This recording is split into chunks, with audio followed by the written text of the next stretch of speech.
Hello, and welcome to Crushing Classical. Welcome to the first episode in our new series, Hot Seats, where we will have volunteers on the show with my new partner, Eileen Gordon, to give business guidance about their goals and dreams and what is possible for their careers. On today's show, we have Rocky Ankeny, horn player and music education major at University of North Carolina in Greensboro. Rocky is looking for what is possible for him in growing his existing drum corps vlog project. Eileen's take on how to turn this into an income stream was unexpected, to say the least. And next, we had Wyatt Coleman, violinist and teacher in Houston, Texas. Wyatt, who has a goal of one day owning his own string school, talked with Eileen about the best path to that goal. Let's get started. Hey, Rocky. How's it going? It's going great. How are you? I'm good. So, I'm gonna find out a little bit more about what you're doing and what you want to do, and keep in mind that sometimes when you talk, I'm going to interrupt you. It's not personal. It's nothing. It's just I'm trying to lead the conversation in a certain direction. So don't get just don't get tweaked about it. Just know that I'm trying to go somewhere with it. All right, got it. Okay, cool. All right, good. So first of all, can you just give me a little synopsis about? I've looked at your social media. I've kind of seen what you've done a little bit, but can you just give me, in your own words, a synopsis of what you've been doing and where you're going? If you have an idea of where you're going now, give me an idea. All right. So I started. This is really a throwback. I started my YouTube channel probably about 11-ish years ago. Back then, I was doing a lot of skits. Just getting used to YouTube. It really took off when I found the niche of the drum corps community. I joined the cadets in the summer of 2013. And there's a lot of people, myself included, when I was auditioning, that just really wanted to know what the experience was like day to day, because you don't know what you're getting into as much as you want to do it.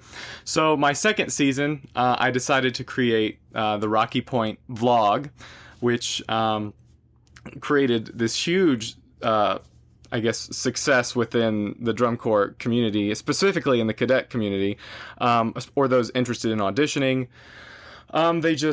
They went and they watched what it was like every single day. I tried to upload as often as I could. I filmed every day, even if I couldn't upload every day, because we were on tour and on the road. I had people from other countries watching. It was great. And so I just kept up that mantra, kind of created my own little logo, my own brand with it. And what started out as kind of like an experiment became something that was just really cool. I'd go to shows when I was on tour, and people would see me after a show and say, "Hey, you're that guy. You do the videos on YouTube." And I was like, "Yeah, this is so cool." And they'd ask for a picture or something. It was kind of crazy to think that all stemmed from just something that I wanted to do, to not only like catalog my experiences, because this is a once in a lifetime thing. You can only do it until you're 21. But also just to help people as they're getting ready to hopefully enjoy the same experience, so they get a better idea of what it's like. So I made it return in 2015 in my last season, my age-out season with cadets, with better quality in terms of, just on my cell phone. There's only so much you can do when you're touring on the road, rehearsing 12 hours a day. Sure. But yeah, and even more people joined on then. I had probably about 500 subscribers after the first season, and more than doubled by the time we finished the second. And it was crazy how that all happened. And since then, after aging out, I kind of predicted that my popularity would go down, specifically because I was done. I called it quits on the whole specific Rocky Point vlog, but I kept the name and made Rocky Point Productions, and I started to sort of shift the spectrum of my demographic to more band-related things, more, marching band things that I was doing, so people could kind of see my journey from drum corps to music educator, in college, to eventually, hopefully, a high school band director. That's where I'm headed. So that's kind of where I'm trying to shift things now, and it's not as popular, but there's still people that have been around since the beginning, and I think it'll be interesting to look back and see how far I've come. Okay, good. So I'm curious, is it hard to get into the cadets? Yes, it's there. If I was to put it in perspective, it's really hard when you explain drum corps to people that haven't really experienced it. Basically, you have these audition camps throughout the winter season. You fly up or drive up to the location that they're hosting it. For me, the cadets are based out of Allentown, Pennsylvania, so they had it in somewhere in the Pennsylvania, New Jersey area, because that's where the Corps was originally founded. Okay. And 300 or so people audition, sometimes more, depending on the camp, and they'll listen to you play by yourself. They'll see how you improve over, between camps. It's a really long and drawn out process.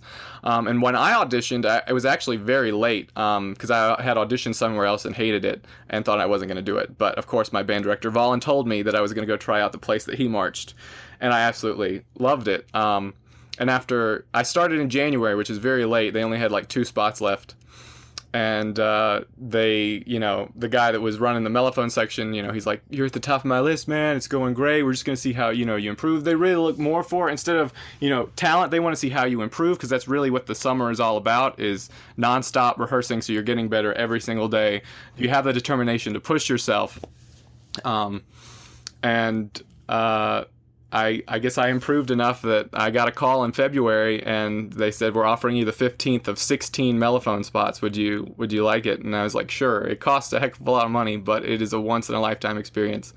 And those friends and those memories are something that I will never forget. And that's another reason I guess I started Rocky Point, is because I wanted to be able to share my experience, those things, those memories that I have, not only with those future auditionees or people that are just interested, but also with my future self and all those people I marched with. I always get messages saying, "I'm so glad that you ended up doing that. I went back and watched this other day, and I totally forgot all that happened, or what we did, or how great we looked and how in shape we were." It's just great to be able to go back and eventually show maybe even our children that this is what we did back in the day. Yeah, totally. What when you get into drum corps, can you tell me, like, once you're in it? I know you said there's a lot of 12-hour days or really long days, and you said we were in the best shape of our lives. What are you doing in drum? Just so everybody, including myself, gets a sense of what it means to be in drum corps, and how long does it last when you're in it? Okay, now, I think it's really hard to explain this too, but drum corps is like marching band on steroids. That's kind of what I figured, yeah. Yeah, really. We're doing all sorts of crazy things and basically setting the activity standard. When you think, you go watch BOA, usually a lot of that is copied from what is seen in drum corps the summer before. Okay. In terms of length, it is a summer-long thing. You move into spring training, which you're in one location for to learn the show and everything, and about mid to early May. Okay. In the teens, and then you finish up tour. There's no break in there. You go all the way up until like the beginning or mid-August, and that is your entire time with the cadets. You don't leave them. You're with them. This is for all other drum corps around the country too, at least the top tier drum corps. Okay. And so you're in a region. I assume you're in a region, right? So like like you said, you were in Allentown, Pennsylvania. So there's multiple drum corps, and there are regions, I assume. Yeah, there are multiple drum corps around the country, just stationed in different locations. Some are within the same state. I know Illinois has quite a few. Some up in the Ohio area. We have one here in the Carolinas, known as Carolina Crown. Really, the only one from this area. And then there's the cadets, which was a big deal back in the day. They won. They were the first Eastern Corps to really win the World Championship back in the 80s. So it was a big deal. So you guys are competing against each other. The corps are competing against each other. Yes, all summer long. Yep. All summer long. Okay, so that's what you're doing all summer. I got it. Okay, and you said it's expensive. How much does it cost to be in the drum corps? Well, excluding like plane tickets and, spending money on tour, our tour fees, I believe last summer I marched was around $4,000. It was quite expensive. Okay. Got it. That makes sense. And then does being in the drum corps offer any benefits? So I realize you can put it on your resume and all that. Does it help you get in college? Does it help you, in other words, does it have side benefits that I don't know about?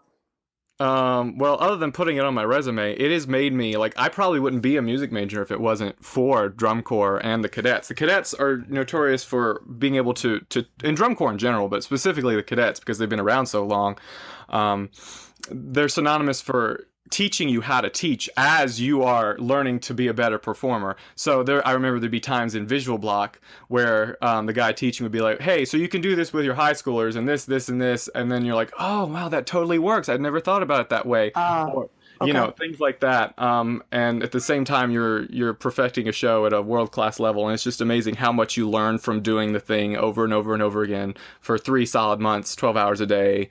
You know, it's fantastic. It's a great experience, great learning experience. Yeah, that makes sense.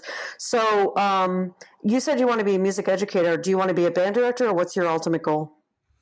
Ultimate goal is to be a high school band director. High school band director. So this is actually a really good track for somebody who wants to do that. Absolutely. Okay. So like, for example, you know, you said you just graduate from college? No, actually I am a junior right now. I'll finish up in the spring of next year.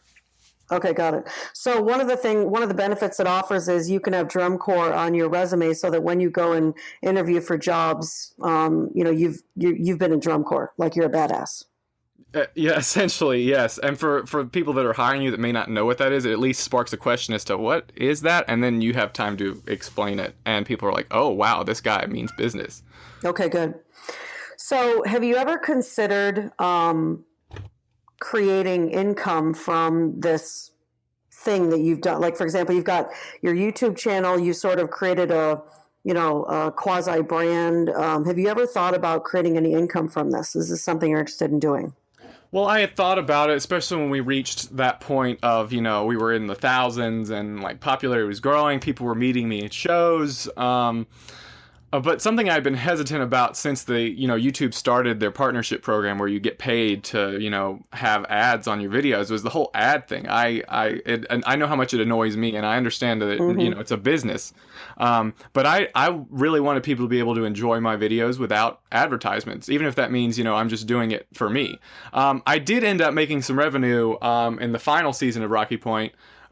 Because I made my own t-shirts and then sold them. Still have a few left if anyone's interested. Shameless plug. Yeah, I did the designs myself, and I think they look really great, especially the band kids that I teach marching band. I've been teaching marching band at my high school for about 5 years now. And the kids just, that's probably where I've made most of my revenue off those t-shirts, is they just love, you know, that I've done all this, and they want to, you know, oh my gosh, I'm wearing Rocky's t-shirt, this is so cool, you know. Right. So you know, it sounds like from the time that you started auditioning for started working towards drum corps, you got in pretty quickly. Is that true? Yeah, I mean, I did it right out of high school. I actually had to miss part of the end of my senior year to go on tour, but yeah, I was very interested. As high school progressed, I was like, well, maybe I'll do this thing. I really want to do this thing. Okay, when am I auditioning? And I want to do it because I started kindergarten at the age of 6. So I was already, you can only do it until you're 21. It doesn't matter when you graduate high school. So I was already a year behind. I was like, well, if I'm going to get my 3 years in, because that seems like a decent number, I might as well, I need to, you know, get on it.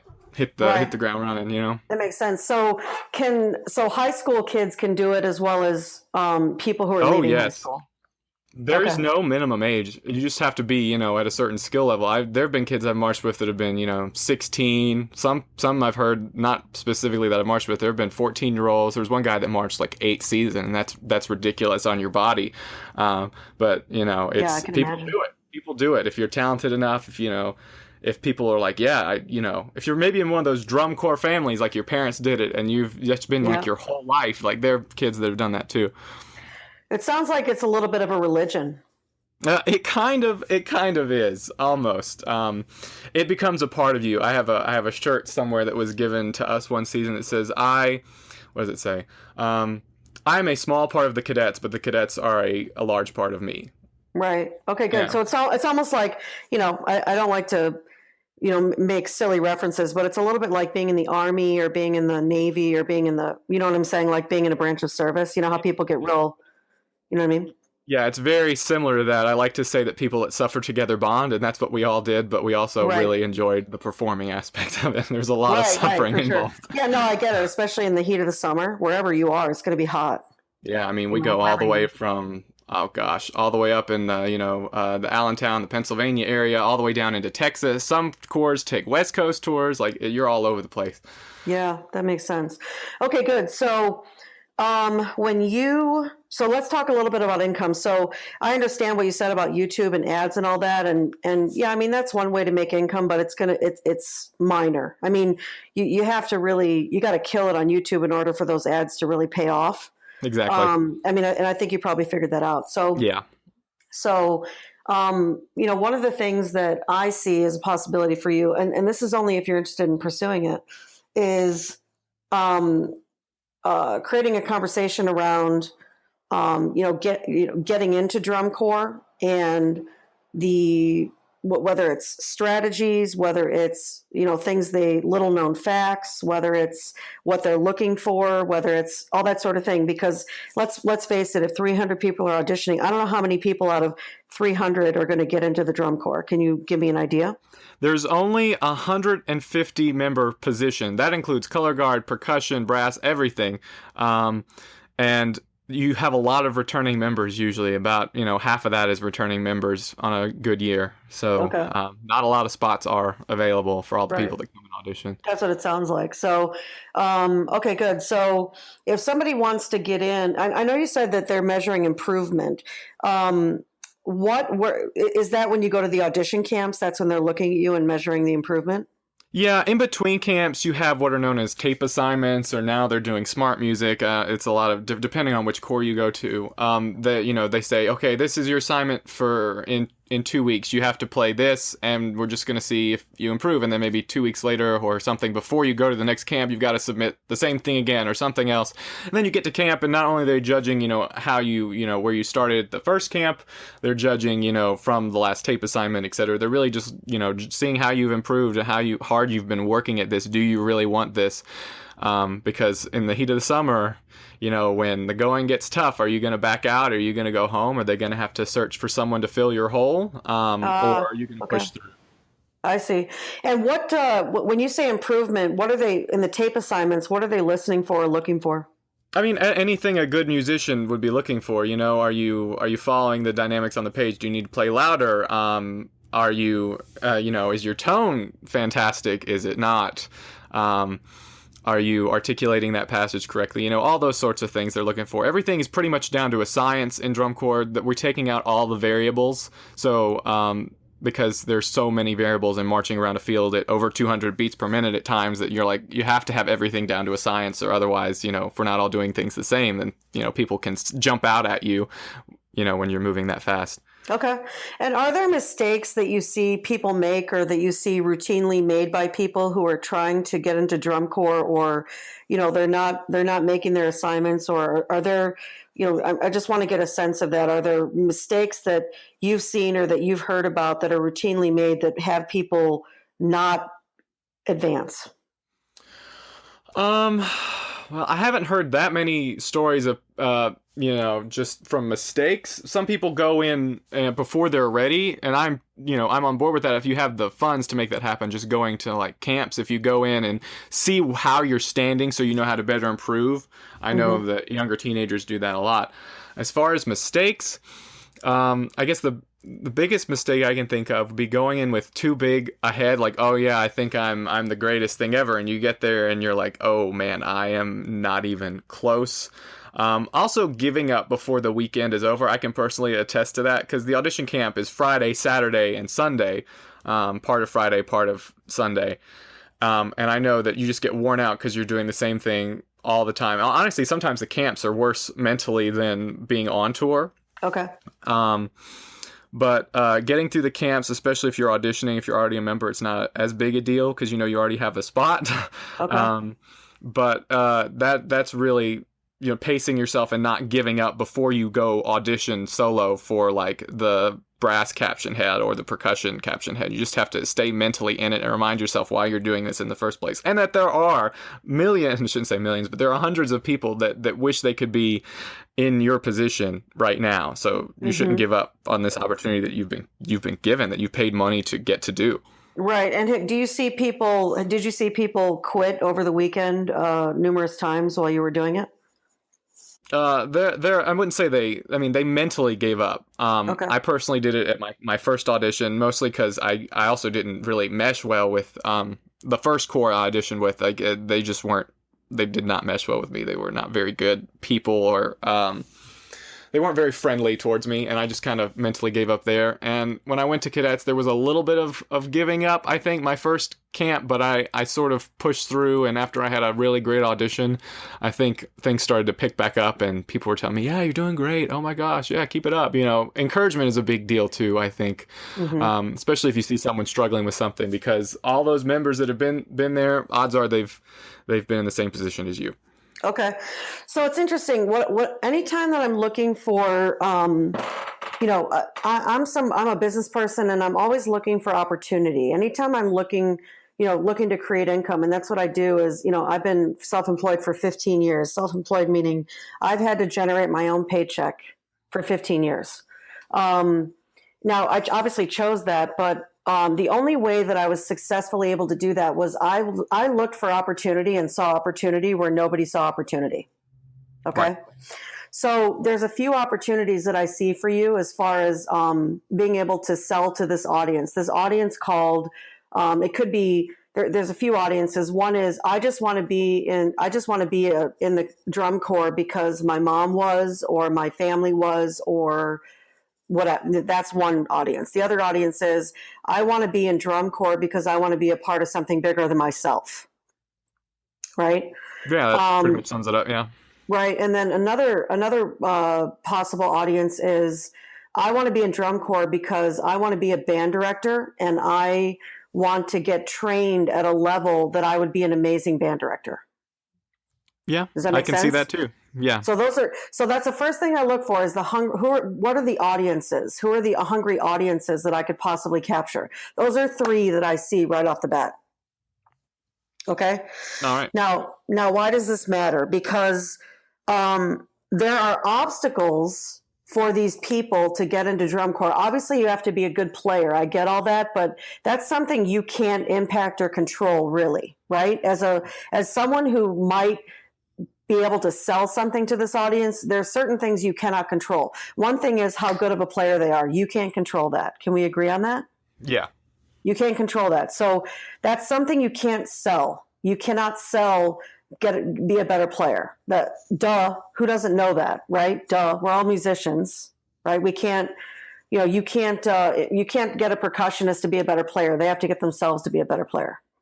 So the next place I look is, where are they failing? So where they're failing, this audience, where they're failing is, these three audiences that I just named, where they're failing is the mental preparation and aspect of getting into drum corps, including auditioning, getting through the weekend, not quitting. So that's one aspect where they're failing. Another aspect where they're failing, which is interesting, was when you said, I didn't mesh well with some people in the corps, correct?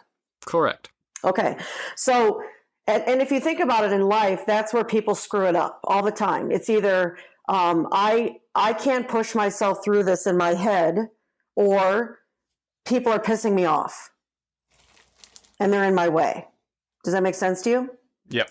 So that I want you to think about that. That is something that you can write about it, you can blog about it, but you could create, you can video it, but you can also create a course around it. You can create a program around it. You can actually take people through a program or a course or something of that nature that would help them prepare for what they're about to get into. Like maybe they went to an audition camp and they quit. Or maybe they're about to go to an audition camp and they don't know what they're in for. A lot of people, what people will part with their money over is the unexpected, what they're afraid of, what they think they won't get through. What people will part with their money for is those kinds of things. Something that's going to keep them from their goal. Does this make sense to you? Yes. It is very possible that you can, and again, it's only if you're interested, it's very possible that you can create something around those things. Because listen, those are the two things you can actually impact. And you were in it, so you have a story to tell. You have probably a lot of stories to tell, and you got through it yourself. Does that make sense? Absolutely. Okay. That's an income opportunity. And again, this is Eileen. This is what I do. I'm looking for opportunity all the time. Who's the hungry audience, and what can I sell them that I know will help them, will provide value, but also that they want. It's really important that you sell something people want, or they will not buy it. People do not buy what they need, they buy what they want. So that's why so many people in this country are uninsured, because instead of buying health insurance every month, they're going to Starbucks twice a day, spending $5 a piece on a drink. If you added up all the money they spend on Starbucks in a month, they could pay a health insurance premium. But what are they doing instead? They're buying Starbucks. Does this make sense to you? Absolutely. So tell me what you're hearing in this. I'm hearing a lot of opportunities, a lot of things that I've considered in the past. I know there's been a few side episodes of things that I've done in terms of speaking to auditionees, or these are the 14 things I learned about drum corps, things like that, just little offshoots, little experiments. And there's definitely opportunity there to possibly make some revenue. As far as, starting a class or something that people would end up going to, I'm not in a location that I think there would be enough people to support that. I know it let me stop. Yeah. I'm actually not talking about a class live. I'm talking about online. Oh, you're talking about like an online class. Oh, okay. I'm talking about online. Yeah. I mean, you and I are talking right now through computers. I'm in Phoenix. You're where are you right now? North Carolina? Actually, I'm in Southern Virginia in a little town called Bassett. Yeah. Okay, great. So, you and I are connected right now, almost as if we're in, a room together, but we're not. I mean, we are in a room. We are in we're in a recording environment, but it's almost like we're in the same room. I can't see you, but I can hear you, right? So we can communicate. So there is, you do not, and this is for anyone listening to this call, you do not have to do things live in order to make money. It's not necessary. People will pay for your expertise. How do I know? 15 years of doing this. So people will pay. You'd be amazed what people pay for things online all the time. They pay for programs online. They pay for courses online. They pay for all kinds of things. It's actually not difficult to set up at all. So you actually can offer at distance. All right, cool. Hadn't considered that. Yeah. The other thing I would tell you is your YouTube. One of the big things that's missing if you decide that you want to do this is you need like a brand. You actually need a brand. It could be, I'm making this up. Did you say Rocky Point? Is that what you called yourself? Rocky Point? Yeah, that's pretty much the channel. Yeah, Rocky Point blog, okay. Rocky Point Productions, all that. Yeah. Okay, good. So it could be like, Rocky Point Drum Corps, mental toughness training. It could be, like, have you seen, these crazy people? I say crazy people, I'm just making fun of them, but I think they're actually amazing. These crazy people who go to these Navy SEALs camps. You've heard about these? I have not. Oh man, no, people go to these, there's a guy named Mark Devine who does Navy SEALs training. It's called Kokoro Camp, Kokoro, Kokoro Camp. And I think he's amazing. He was a Navy SEAL, and now he runs these camps, and people pay absurd amounts of money to go and be tortured by this man over a week. I think it's a week. The Kokoro camp is a week long or something like that, 5 days, something like that. And literally they're tortured for like 5 days. People have died in this training. Oh, wow. Yeah, no, for real. I mean, essentially they probably had a heart attack or something like that, but, not to scare you, but that has happened. In fact, it happened last year. One of their participants died. And you sign your life away and you go and you get basically killed by Mark Devine all weekend. And this guy has made, he's got $1 million business out of it. Now, I'm not saying you can have $1 million business. it doesn't matter if it's $1 million or not. My point is that this is a very viable income stream for you, because this whole idea of mental toughness, what people are starting to understand right now is that mental is the game. Becoming a great player is one thing. But the reason you don't become a great player or you don't achieve your goals, whatever they are, it's all mental. It's all mental. And so there's a trend right now, this whole mental toughness, mental preparation, meditation. If you notice, I don't know if you've seen it, meditation has become all the rage lately. There's I mean, for heaven's sakes, there's like 2 or 3 businesses here in Phoenix, near where I live, where you can go. I'm not kidding. They just rented space and they, put pretty colors on the wall, like they painted it pretty colors on the wall. And it's like a meditation. You can go meditate with other people in the same room. They just have meditation sessions. They have different meditation sessions throughout the day, and you can just go and you can sit and meditate with, 10 or 15 or whatever other people in the room. And people are you can meditate at home. I can meditate on my carpet, but people are making a business out of going to meditation centers, if you will, and meditating and paying for that privilege. So why I'm letting you know that because, and I understand you're becoming a band director, but this is what's really great about this is it's another income stream that you may not have either developed, thought you could develop. There's a market for this whole idea, and the 2 areas where you can make the most money are mental preparation, mental toughness, whatever that is for the drum corps, and then also I'm going to call it learning how to get along with human beings despite. It's almost like, people say all the time, you can't pick your family, you can't pick the people you work with. And that's true of drum corps. That's true of being in an orchestra. That's true of being in a band. It doesn't matter what you're in. You can't choose who you're with, but what you can choose is how you respond to who you're with. Make sense to you? Yeah. And so there's a whole, you can teach the dynamics of being with human beings because look, I'm sure you didn't get along with everybody during those summers you were in drum corps, especially when it was hot. You'd been out there for 10 hours. You guys are getting pissed off at each other. So-and-so is playing out of tune. This other guy keeps on playing the wrong note in measure 41. What, you know what I'm saying? Like, you guys don't always get along, right? Right. Yeah. No, definitely not.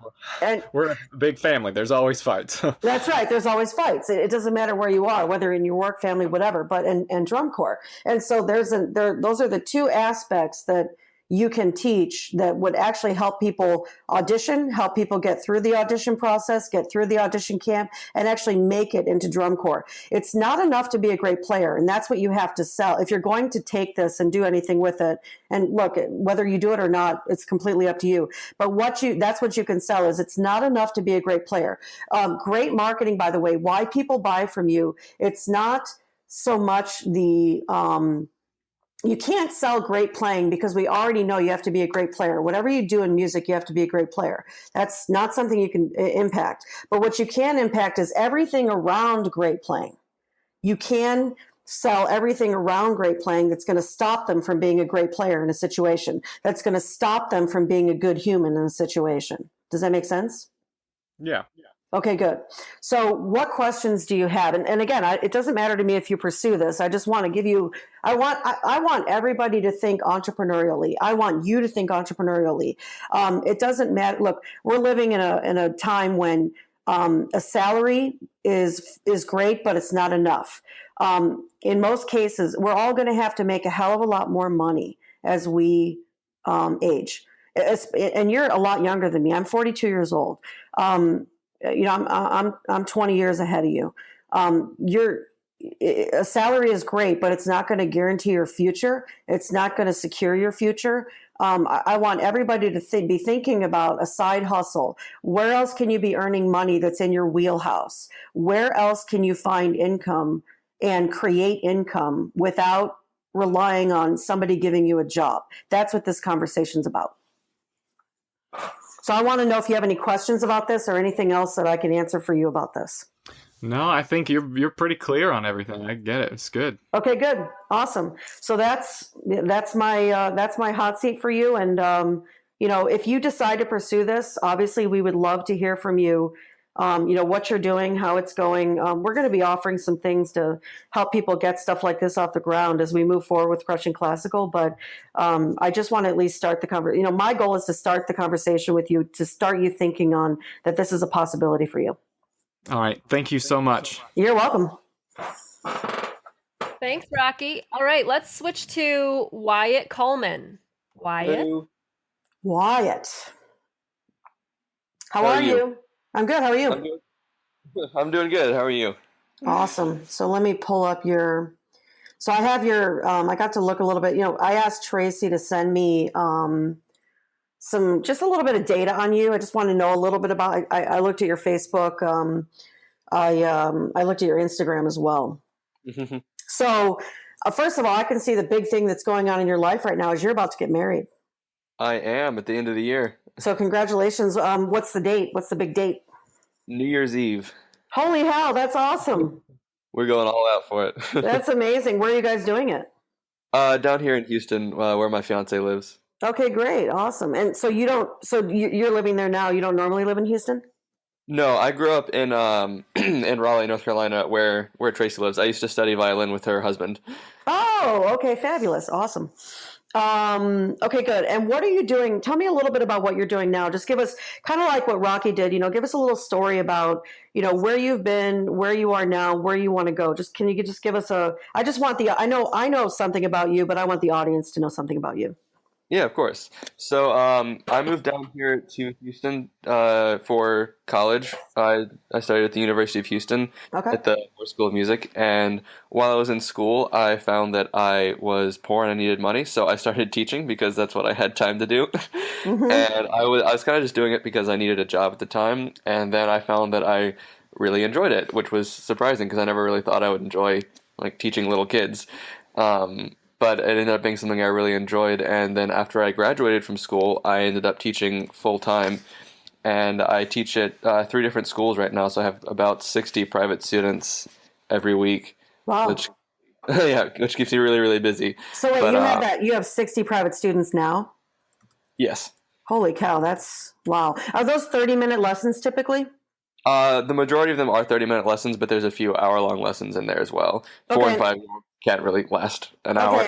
Okay, good. And then how old? Like, can you give me an idea of ages of the students you're teaching? Just like this many people are under the age of 10, and this many people are under the age of 15. That sort of thing. I'd say probably 30 to 35 of them are in the 5 to 9 range, and then maybe another 15 of them are in the like 9 to 15 range. And then I've got a few that are in high school, and then 2 adults. 2 adults. Okay, and adults are how old? One of them is probably in her 40s, and the other one maybe in her 50s. Okay, great. I just wanted to get what adult meant to you, because sometimes adult means, it's all perspective, right? It could be in your 20s, but right? Okay.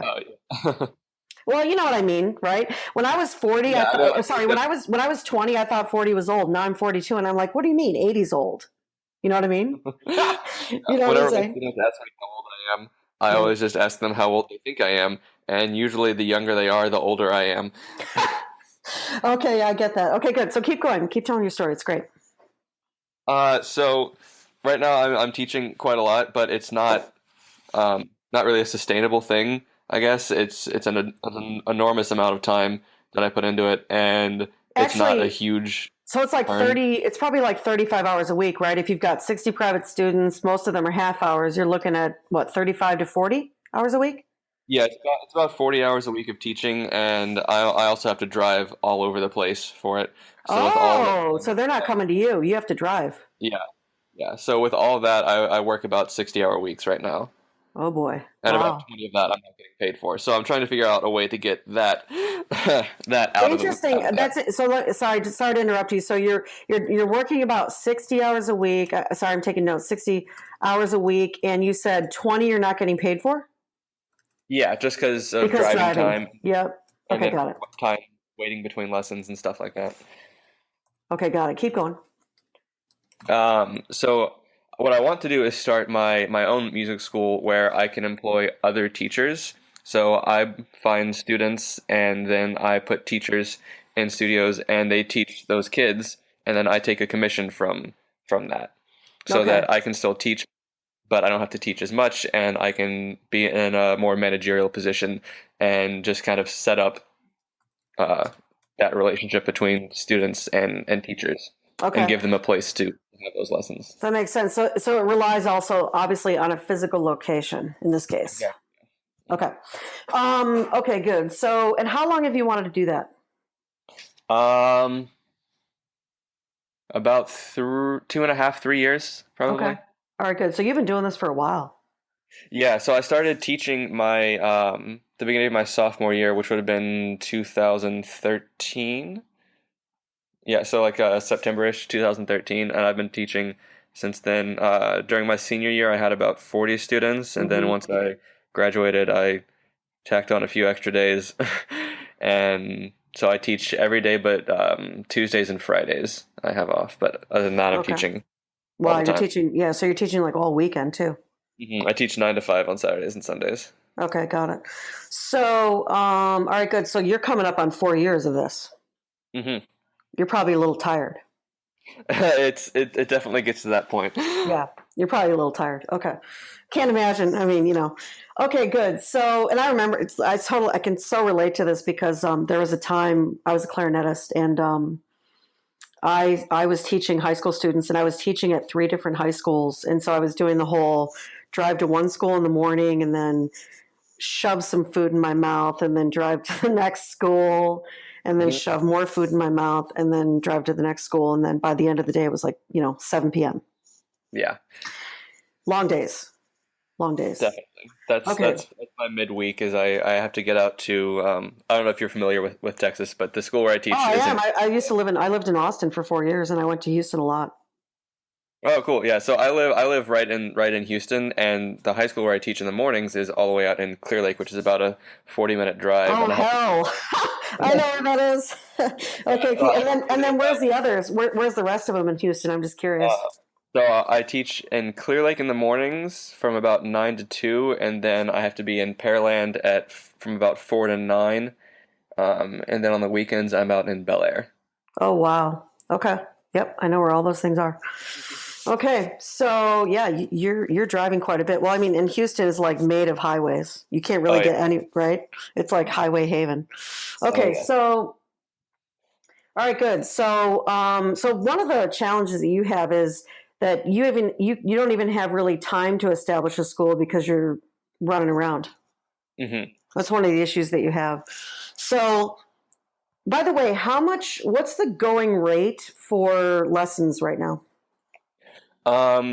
It depends. So I teach at a few different places. When I teach at the high school, I charge about $50 an hour. That's the most they let me charge. For private lessons, if you're just like taking lessons with a teacher at their house or something, usually it's about $60. So you pay about $1 a minute. And then at the other schools where I teach, they charge anywhere from $65 an hour to about $80 an hour. Okay. And so, interesting. So that's an interesting, okay, so I just want to review this. $50 an hour, you said at high school for private lessons. Does that just depend on the school? Is that rate set by the school? That rate is set by the school. Most of the high schools will let you charge up to $50, depending on the demand for lessons. If they really need teachers to come and teach, then they let you charge a little bit more. Most of them cap it at around $40 an hour for middle schools and stuff like that. Okay, so let me just write that down. $40 an hour cap at middle schools. I see. So they set their rates. So you're are they paying you directly, or are you collecting the money from the client? So at the high schools, it works like a private student. So the kids have to pay me directly. Okay. And I usually just have them do that on a monthly basis because it's too much hassle to try and do it every week. Yeah, I get that. And at the other 2 music schools where I teach, I get paid either bi-weekly or monthly. Okay. And from the students, and then they pay the teachers. Okay, and then good. And then your rate's a little higher when you go to their house. You said $60 an hour. Mm-hmm. So the school charges about 60 or 65 an hour, and then I get paid $40 an hour. Okay. So, and then you said 65 to 80 an hour at other schools. So it just depends on the school and what the rate is. Is that how it works? Yeah. So the other school where I teach, they charge, I think it's $156 a month for 4 half-hour lessons, which divides up somewhere into like that 70. I think it's about $75 an hour, something like that. Okay. I can't remember. I did the math a while ago, but Okay. And so you're not. So are they taking a piece of that, or are you taking all of it? yeah. So they take about half, and I get the other half because they have all the operating costs. I just come in and teach, and I don't do anything else. I see. So So they what do you? fund. So what's your take from that then? So if it's 156 a month, what are you taking from that? I'm taking 70. Wow, they're taking a lot just to provide a room Yeah. for real. Mm-hmm. Yeah. So they spend the money for the advertising, and then they have the rooms, and they Oh, also they're have advertising. I didn't know that.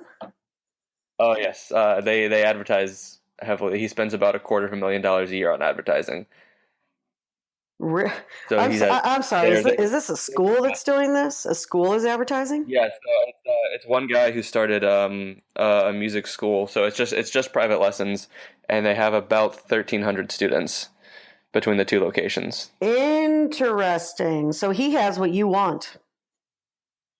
Pretty much, yeah. So I've been working there trying to like get ideas, see how he did it so that I can do it the same way in a different location. Okay, good. So you have a model in front of you already. So he has 2 schools that he's built. Does he do any lessons at all?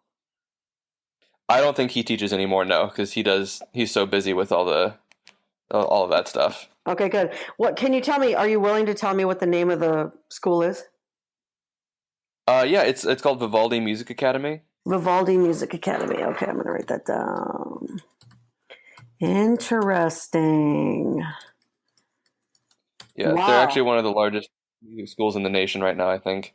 Wow. So he has 2 schools, right? So does he have more than one location outside of Houston? No, he's only in Houston. So they started only 4 or 5 years ago, Okay. and they had one location, and they had a waiting list of about 300 students that wanted to take lessons. They didn't have any more room, so they opened another location, and then that one opened last year in January, and it's already almost completely full at that location as well. So they pretty much doubled in size in the past year, and I think he's looking into opening a new location, but I'm not sure. I would assume that he is. Impressed. Yeah, color me impressed right now. I did not know that this existed, and I think that's brilliant. So let's talk about. This is great. I'm completely stoked to hear that there's a working model. So that's the first thing I'm going to tell you is whenever you want to do something, look for where else it's working. So, and I'm saying this to you, but I'm also saying this to the audience is that whenever you want to do something, I hear people say this all the time. Well, someone else is doing it, so I'm not the first one, so I shouldn't do it. No, actually, not true. It's the opposite of that. If it's not being done, you should be worried.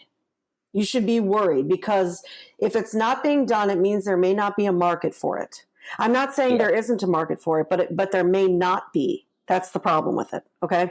So for anyone listening, if you're not seeing it done anywhere else, it doesn't mean that you can't do it, but it also might mean that you can't do it because it's not going to work. So what's really great about this situation is that you know this model works. You know you want to start a school and you have you're actually involved in a model where it's working. Mm-hmm. Okay. So this is really great. Now, first question. First of all, what's the owner's first name only? What's his name? What's the guy's name who owns it? Say again? Jelko. Can you spell that for me? He's possibly. I think it's ZELJKO. JKO. I think that's how he spells it. Okay, so he's a foreigner. Yeah, he's Serbian. Okay, good. I just by the way, I'm a visual learner, so that's why I have to type everything because I'm not an I'm not an auditory learner. So I had to write his name down so I can say it. So Jelko, am I saying that right? Okay, good. That's the one. So first of all, is he a nice guy? Is he a good guy? Yeah. Okay, you like him? Yeah, I get along well with him. He's very, very business oriented. Good. Obviously. So he's very much a numbers guy, but he's also a violinist. So he was playing in a symphony in Houston, and then he decided he wanted to start a music school, and so that's where he started focusing his efforts, and just was successful. Yeah, and also it's really smart because he knows that people take private lessons, and so he decided to capitalize on that. People are going to take private. He was like, people are, and this is another lesson for everybody. If people are paying money for something, there's no reason why they can't pay that money to you. Mm-hmm. Does that make sense? Yeah. So if they just need a facilitator, they're going to spend it somewhere, so they can either spend it with somebody else or they can spend it with you. And don't ever forget that. So it is now. First question for you: have you thought, or have you had any conversations with him at all about this business? I have not, because I don't really want him to see me as a threat. So I'm enjoying teaching and getting to learn from watching, and so I don't want him to be threatened by thinking that I'm going to try and steal business from him. It's interesting that you say that, because so what you kind of just said to me is, I don't want him to see me as a threat, so I'm going to spend the next I don't know how many years being a teacher and just enjoying the experience, and someday my life will sort out and I'll get a music school. I guess essentially, although my time there does have an end date, as because I'm going to be doing a graduate degree probably in the next year or so, and that will most likely be out of state. So that's when teaching there will end. Okay. And after the graduate degree, I'm planning on starting this. Okay, good. And what's the purpose of your graduate degree? In other words, what's your ultimate? What do you want to do ultimately? I'd like to get a degree in teaching and pedagogy, just because it would give me more credibility with parents and stuff. So the better my resume is, the more, I guess, the more comfortable they will feel spending money to have their kids take lessons where I'm running the school. Are you sure about that? From the people that I've spoken with, and from the places that I've been working, the parents feel more comfortable when there's the person running it has, I guess, a better resume, you could say. Does Jelko have a degree? Yes. Okay. And how many degrees does Jelko have? 2 or 3, but he also studied with a few big name people in the mix. Okay. And you notice that he's not teaching, correct? Yeah, not anymore. I think he was teaching when they first opened. He was one of the teachers, just because it eliminated some cost. And then as the school grew, he didn't have the time to teach, so he let other people teach. Okay. So I understand pursuing a degree because you want to learn more and blah, blah, blah, blah, blah. But you also need to realize that you're about to get yourself into significant debt over that. Mm-hmm. Significant debt. And you still will not have started a music school. Yes. Are you aware of that? Oh yeah, I'm definitely aware of that. Okay, good. So how are you going to pay that off? I'm looking through scholarship. So I was able to do my undergraduate degree for free through different scholarships. Okay. So my plan is to do the same for graduate degree. So I would like to not go into a massive amount of debt for a graduate degree.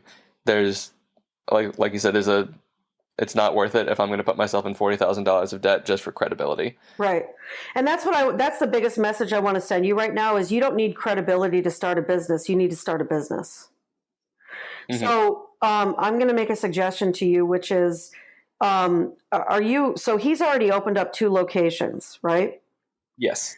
Now, there is a possibility that instead of being a threat to him, you could actually help him.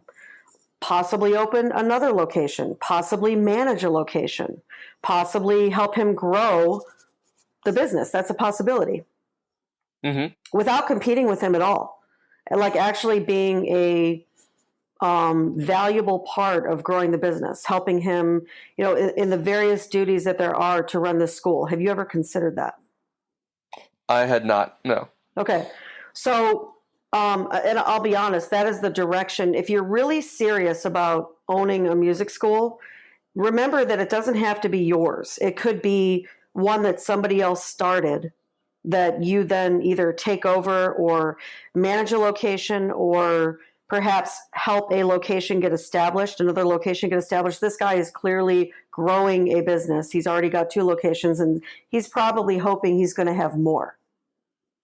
Mm-hmm. right? And there's a possibility that he could use your help. He could, you know, you could literally carve out a career doing this with him, alongside him, learning from him by expressing to him your interest in that. And you wouldn't even have to go get a master's degree. Mm-hmm.